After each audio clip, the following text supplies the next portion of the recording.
I am Helena Aarnio and I work here in HAMK as a teacher trainer, and I am one of the developer of the Diana model. And my aim is to talk a little about this Diana model.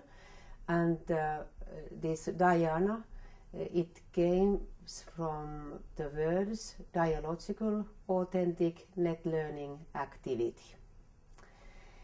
This is pedagogical model, and there are some crucial points in that model. Those crucial points are authenticity and dialogical approach. And what does it mean then?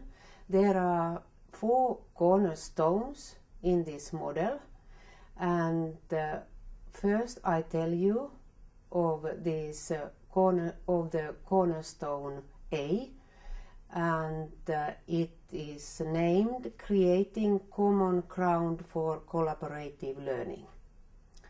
And creating common ground, it is something which I know which is new for many teachers and students. Actually, I mean creating common ground for collaborative learning. It is new. So that you have to prepare as a teacher, you have to prepare your students to work in a learning community. And this working together, thinking together in a learning community, it is one which is really new, that I can say. Although perhaps you think there is nothing new in that. And therefore I have to argumentate a little that. People, students, teachers understand that working together is making group works. And what actually is to work collaboratively, it is different.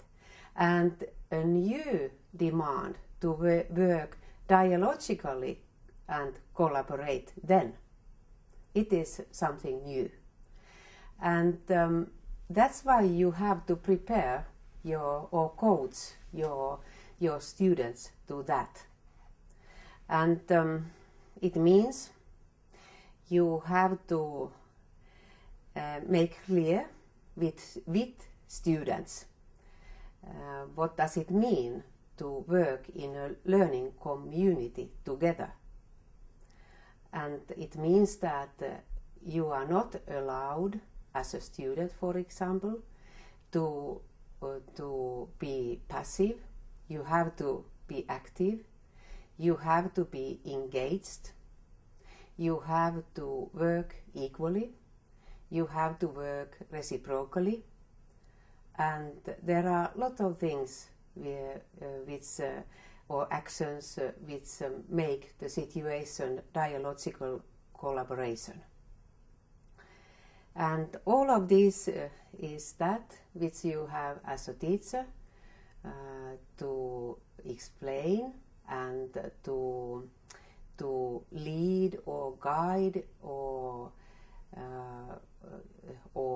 give to your students tasks or assignments such kind that they have to work out what does it mean to work in a dialogical way and to collaborate in that way, and adding to that in a learning community.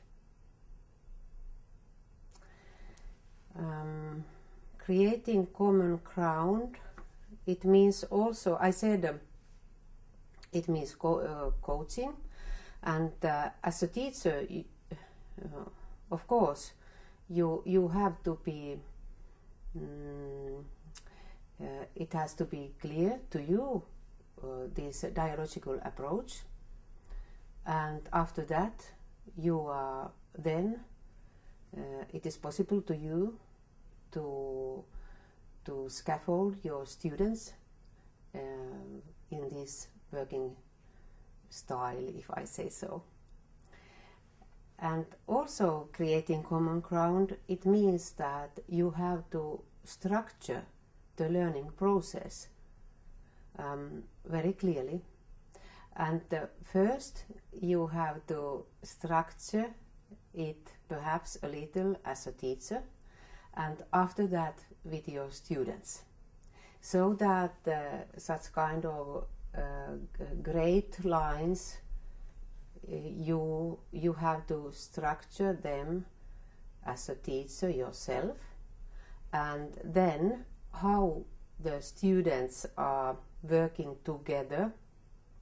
For example, in small groups, they are allowed to plan that in the small groups.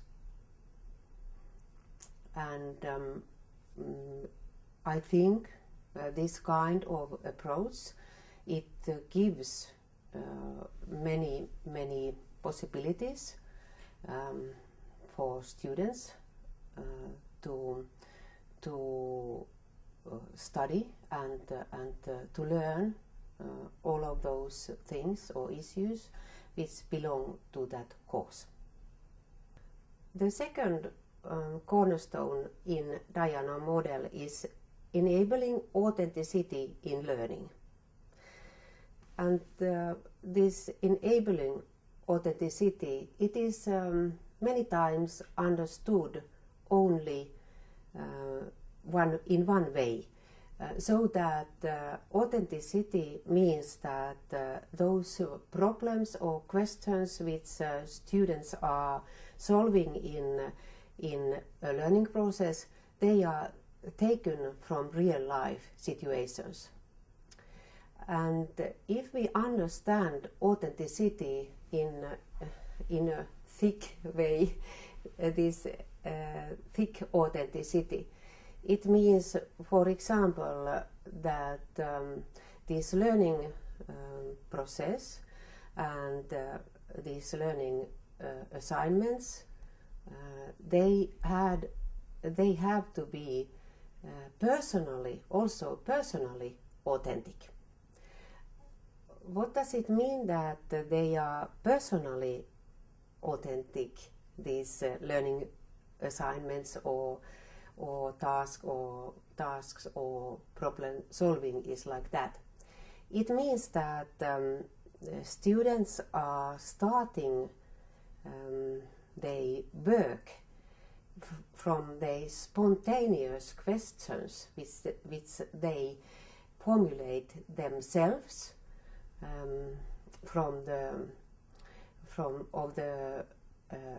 of some topic which belongs to the curriculum, and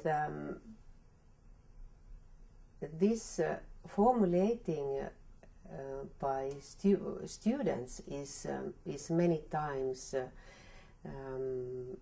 something which perhaps teachers think that they are not able to do such kind of questions. And now in Diana model, the crucial point is that you have to believe on your students and how they are able to go forward with their authentic questions. Belonging, I say it again, belonging to the whole topic which you have in your course. And this personal authenticity or thick authenticity, it means also that first the formulation of those problems or questions, it is allowed to be spontaneous in spontaneous language. because it is understood so that students they start from spontaneous knowledge and they learn step by step a little more theoretical knowledge and then after that, after the learning process, they are able to use the right theoretical terms in the products or artifacts what they are constructing in their process. They start from spontaneous concepts and at the end of the process, learning process, they are able to use those theoretical terms, concepts. And for example, as a teacher, you are able to see that in the products, in students' products or learning assignments, what they have done. So this enabling authenticity in learning, it means also that the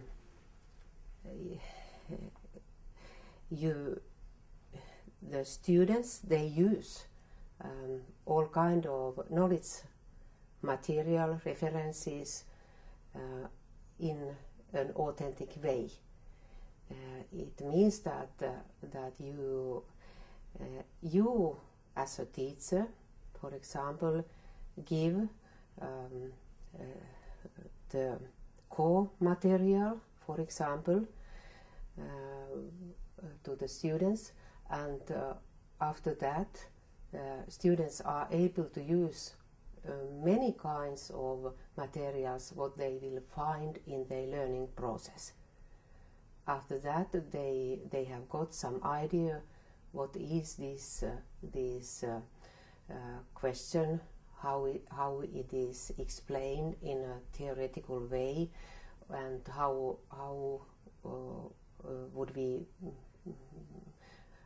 were we able to do this work and so on, and to all of this in a learning process. Students, you have helped as a teacher the students so that they have materials and they are which they already have. You have given them, and after that they are able to take adding to that basic material what they like, and this using knowledge references and or sources and materials and doing it like I said, it is certainly an authentic way to use them. And also the learning the assignments are so open, and so that the students are able to create their products, their knowledge, so as they will do that in a small group, and how they are going to go forward and to construct and create the group's artifact or product. And also this is working like this, it is authentic. The third cornerstone of Diana model is increasing deep-oriented learning through dialogical actions. Increasing deep-oriented learning through dialogical actions. Now, if you think about this, the learning situation, what the students will do next. they will solve those problems which they have formulated themselves. They will create knowledge or answer to those questions which they have formulated themselves. And what kind of work is this? Solving problems, creating knowledge, answering to the questions, those authentic questions which they have made themselves. It means that they work in a dialogical way, What does then mean that they work like this? It means that they work as equals, they work reciprocally, they are symmetrical in knowledge creation situations, in those discussions, or I say dialogues. They are able to ask open, poor questions. They are able also stay in those topics and wonder what all those things might be, what they are considering, and what kind of products they are making, and what does this mean, this knowledge, and how do I use it in practice, and so on.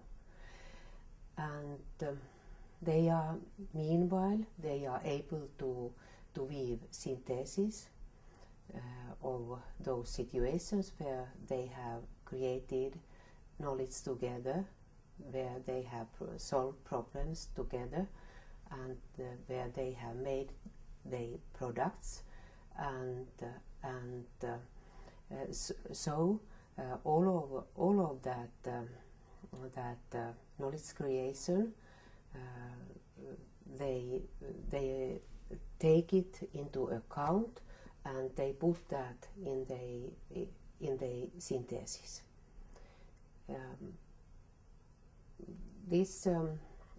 I said them quite quickly, these dialogical actions. If you, as a teacher, if you are interested in teaching them or in guiding your students to learn those dialogical actions, it is possible. And I say still that in that learning process where the students are creating knowledge, they are solving problems, they are answering to the questions, the crucial dialogical action is to make pure, open, inquiring questions. The fourth cornerstone in Diana model is integrating theory and practice in learning situations. This is a question for a teacher, because it is really important to structure the whole authentic and dialogical learning process in such a way that your students are forced to integrate theory and practice together. And it means then that when you structure the process, you have put into that process those critical situations or phases where your students are forced to work like this, that they integrate theory and practice. It does not mean that, as it was traditionally, that the first teacher teaches the theory, and after that students then solve problems or create knowledge together, and so or only themselves alone. It does not mean that, and that's why this structuring is also somehow demanding. But you have to put those critical situations into your plan of the whole learning process. Of course, it happens that students, when they are working together, they will find many questions, and if they like to answer to those questions, or if they are able to solve that problem, they have to familiarize with theory. And so it is. If I think this cornerstone, it is a question where you as a teacher have to think about the whole total learning process, and those critical points or situations in the course, and after that also your students in that kind of process, they are forced to acquire a lot of knowledge in order to solve those problems which they have formulated, and in answering to those questions which they have made. In the same time, students they have to reflect themselves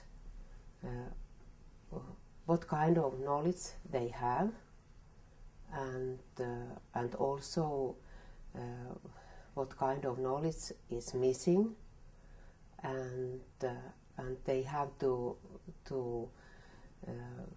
acquire new knowledge, and they know that totally this problem solving, it is not here. We haven't not yet that answer. We have to acquire more knowledge, and so on. I emphasize that totally this process is also very concrete and practical, so that students are doing something, and in that situation when they are working and doing, they are not able to do because they have not enough knowledge. And the whole process is in the same time, it is concrete, and it demands a lot of theory. It depends, of course, the topic, learning topic. And this reflection, it is many times missing in students' work. And you have to structure also those reflections into the learning process, so that you have planned them in what ways, in which ways it is important to reflect. To one student reflects what he or she has learned and how he or she has worked, and also reflection in groups. And you have put those situations in the learning process, into the learning process, so that students know also these phases. They reflect totally whole time, because otherwise they are not able to do their work. And then also this reflection means to reflect alone and to reflect together in the whole learning community.